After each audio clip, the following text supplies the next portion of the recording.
planet's population is 7.5 billion and growing every year. By 2050, it's estimated to be close to 10 billion.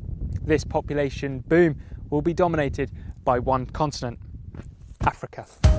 In just 30 years, the US will be overtaken by Nigeria to become the world's third most populated country behind China and India. And by the end of the 21st century, 4 billion people will live in Africa, making up 36% of the world's population. Africa has the second largest population after Asia, but it's far less dense than Europe's. So if it has the space to accommodate more people, then why are so many analysts worried? Because they believe Africa doesn't have the infrastructure to handle it. In Nigeria, the National Population Commission says this increase puts a severe strain on a nation to provide enough schools and health facilities. Add in an extra billion or so people in the next 30 years and you have a big problem. And it's not just Africa that will face the consequences. The reason for Africa's rapid population growth is down to improvements in public healthcare, which has not only increased life expectancy, but also led to an inspiring decrease in the number of deaths amongst babies and infants.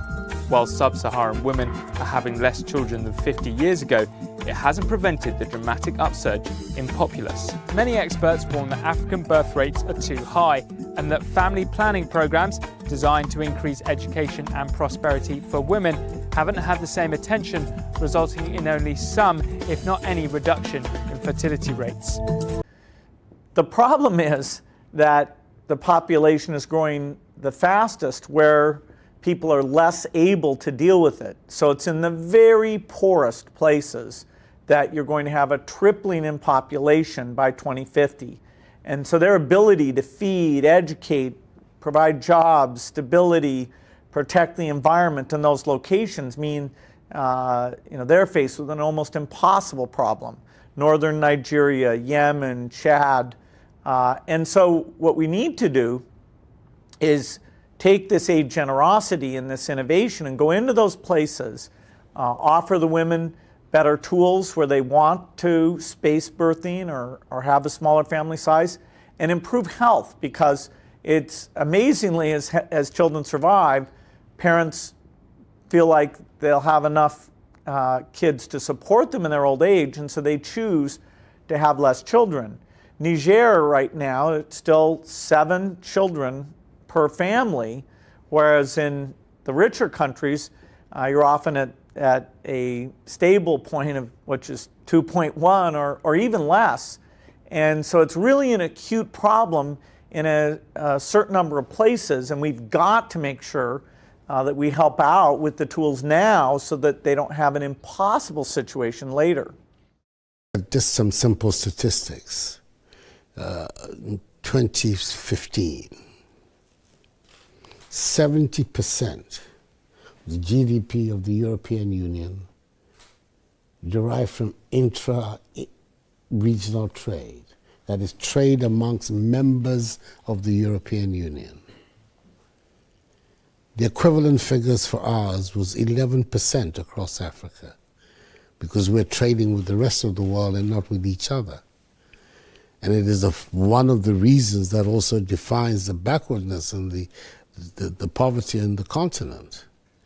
So anything we can do to increase trade amongst ourselves, these figures that I'm giving you, the figures can be found in Asia, in ASEAN. It's more or less the same figures. 70-75% of intra-regional trade accounts for the global GDP of the 15-16 ASEAN countries. So it is very important for us, for the development of our economies, that this market, and we're talking about now a market that potentially can be 2 billion people in 20 years' time.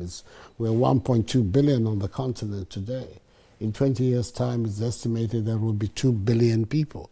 Can you imagine what a force for economic growth and progress it would be if this huge market was trading amongst us? So it's extremely important for us. And I'm hoping that the signatures on the agreement will not just stay there. We are requiring 22 countries to ratify the agreement after signature for it to come into effect. Yesterday in Addis Ababa, Ghana and Kenya were the first two to depose their instruments of ratification. The Ghanaian parliament ratified the treaty on the 26th of April. It is to indicate the seriousness with which we attach to the treaty and the prospects that the trade area has for the future of the continent. The world's population has doubled in just 4 decades. 7.6 billion of us now live on the planet. And it's likely there will be 1 billion more by 2030. But population growth varies from continent to continent.